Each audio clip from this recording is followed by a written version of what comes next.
মায়ায় জড়ানোটা অনেক সহজ, কিন্তু মায়া থেকে বেরিয়ে আসা খুব কঠিন। মৃত্যুর কাছাকাছি গিয়েও যার মুখটা আমার চোখের সামনে ভেসে ওঠে, যার কথা আমার বারবার মনে পড়ে, আমার জীবনের কঠিন মুহূর্তে সে একবার ফোন করে খোঁজ নেওয়ারও প্রয়োজনটুকু বোধ করেনি। ধন্যবাদ সেই মানুষটাকে, যে আবারও আমার চোখে আঙুল দিয়ে বুঝিয়ে দিয়েছে যে তার কাছে আমার জন্য ঘৃণা আর অভিশাপ ছাড়া কিছুই অবশিষ্ট নেই। বুঝিয়ে দিয়েছে সবার মধ্যে মনুষ্যত্ব কিংবা মানবিকতা থাকে না।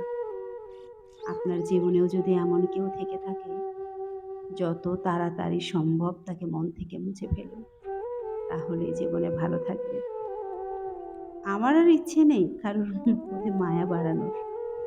থাকুক না যে যার মতো আমায় ছেড়ে ভালো।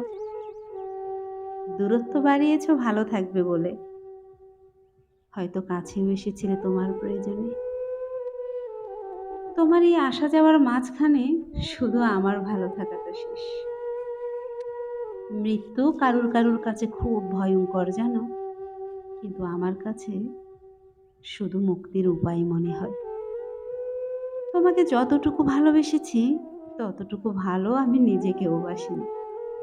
তাই তো তোমার জন্য প্রতি মুহূর্তে নিজেকে প্রচণ্ড কষ্ট দিতে পারি। ভালোবাসা কাকে বলে জানো? যার জন্য প্রতি মুহূর্তে কষ্ট পায়, তারই ভালো থাকার জন্য প্রার্থনা করে যাওয়া, এটাই ভালোবাসা। পাওয়ার ভাগ্যটা না থাকলেও চাওয়ার অধিকারটা কিন্তু সবার আছে।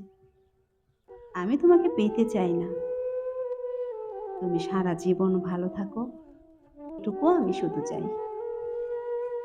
এটুকু চাওয়ার অধিকার কেড়ে নেওয়ার ক্ষমতা তোমার নেই।